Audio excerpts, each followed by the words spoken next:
Hi నమస్తే welcome to Mara media. నేను మీ కేవీఆర్. తెలంగాణలో ఒక సరికొత్త రాజకీయ సమీకరణం చోటు చేసుకుంది.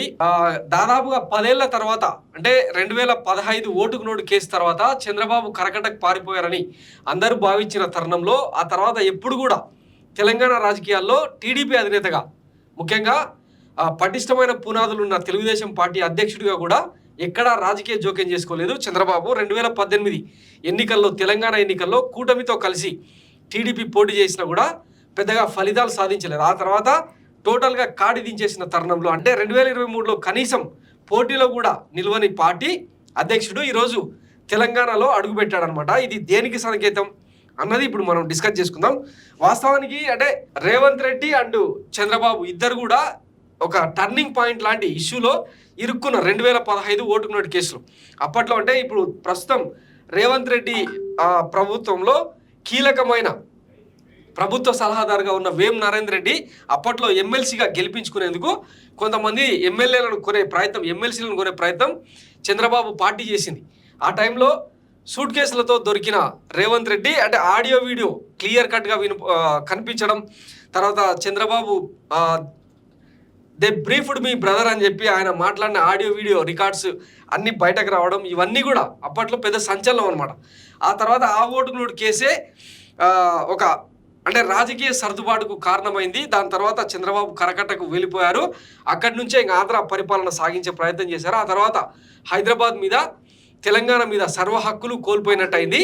సో ఈ నేపథ్యంలో తొలిసారిగా రేవంత్ రెడ్డికి చంద్రబాబు లేఖ రాయడం, ఒకసారి కలిసి కూర్చొని మాట్లాడుకుందాం, విభజన హామీలను పరిష్కరించుకుందాం అని చెప్పి ఆయన ఆఫర్ చేయడం, దానికి తెలంగాణ ముఖ్యమంత్రి హోదాలో రేవంత్ రెడ్డి సానుకూలంగా స్పందించి ఆహ్వానం పలకడం, ఈరోజు ప్రజాభవన్ వేదికగా వీళ్ళిద్దరు మీట్ అవ్వడం సంచలనంగా మారిందనమాట.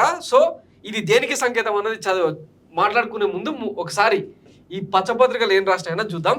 చర్చకు రెడీ, విభజన సమస్యలపై రేవంత్ చంద్రబాబు భేటీ నేడే, సాయంత్రం 6 గంటలకు ప్రజాభవన్లో ప్రారంభం.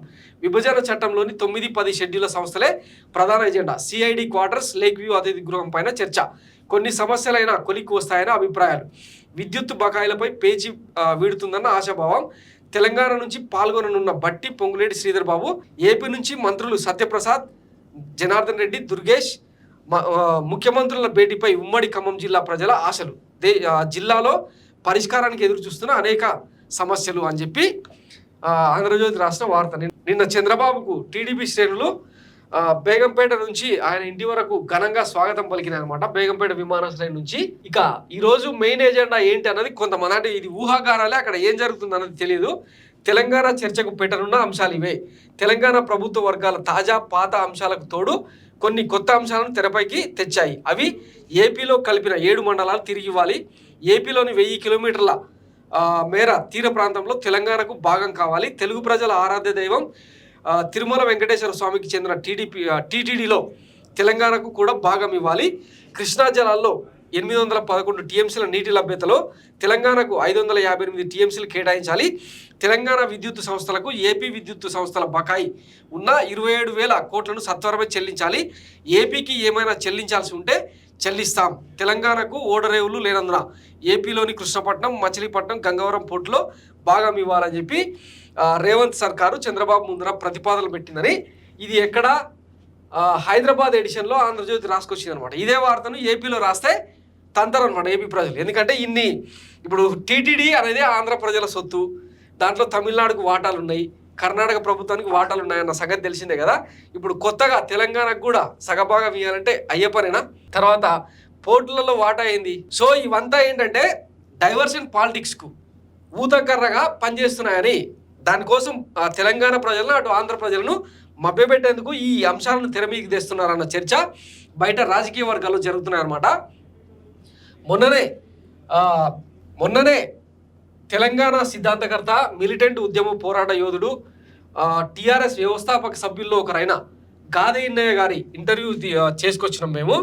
అందులో ఆయన చాలా దారుణంగా తిట్టిందనమాట. అసలు చంద్రబాబు ఏ మొహం పెట్టుకుని హైదరాబాద్కు వస్తున్నాడు, 10 ఏళ్ళుగా పరిష్కారం కాని సమస్యలు ఇంకేమున్నాయి 2 రాష్ట్రాల మధ్య, ఖచ్చితంగా ఇద్దరి ముఖ్యమంత్రుల మధ్య ఏదో తెలియని హిడెన్ ఎజెండా నడుస్తుంది అని చెప్పి ఆయన మాకు ఇచ్చిన ఇంటర్వ్యూలో చెప్పిండనమాట. ఒకసారి ఆ ఇంటర్వ్యూ లింక్ కూడా మీకు కింద ఉంటుంది, ఒకసారి చూడొచ్చు. ఇదిగో తెలంగాణలో వేలు పెడితే చంద్రబాబుకు చుక్కలే అని చెప్పి తెలంగాణలో మళ్ళొకసారి సెంటిమెంట్ రగిలించే ప్రయత్నం చంద్రబాబు అండ్ రేవంత్ రెడ్డి చేస్తున్నారా అన్నది చూడాలి. ఒకవేళ చంద్రబాబు పెట్టే ప్రతిపాదనలు కనుక రేవంత్ రెడ్డి తలగ్గితే తెలంగాణలో కాంగ్రెస్ పార్టీకి నూకలుండవు, రేవంత్ రెడ్డికి రాజకీయ భవిష్యత్తు కూడా గల్లంతయ్యే ప్రమాదం ఉందని చెప్పి ఇప్పటికే హెచ్చరికలు కూడా వస్తున్న నేపథ్యంలో మరి ఈ మీటింగ్ అవుట్పుట్ ఏందన్నది ఆఫ్టర్ మీటింగ్ తర్వాత మనం మళ్ళీ మాట్లాడుకునే ప్రయత్నం చేద్దాం. సో మొత్తం మీద ఇది తెలంగాణలో చంద్రబాబుకు గ్రాండ్ వెల్కమ్. సో మొత్తం మీద రేపు రాబోయే రోజుల్లో తెలంగాణలో స్థానిక ఎన్నికలు జరిగే నేపథ్యంలో జిల్లా పరిషత్లో అలాగే మండల పరిషత్లో సర్పంచ్ ఎన్నికల్లో ఎన్డీఏ కూటమి తరఫున అంటే బీజేపీ, జనసేన, టీడీపీ 3 పార్టీలు కలిసి పోటీ చేసేందుకు సిద్ధమవుతున్నాయని చెప్పి మరో వాదన తెరపైకి వచ్చిన నేపథ్యంలో మరి ఈ అంతర్ధానమైన పార్టీ మళ్ళీ తెలంగాణలో ఊపందుకుంటే పరిస్థితి ఏంటి, రాజకీయాలు ఎటువైపు టర్న్ అవుతాయి అన్నది కూడా వేచి చూడాల్సిన అవసరం ఉంది. Thanks for watching Myra media. నేను మీ కేవీఆర్. Thank you.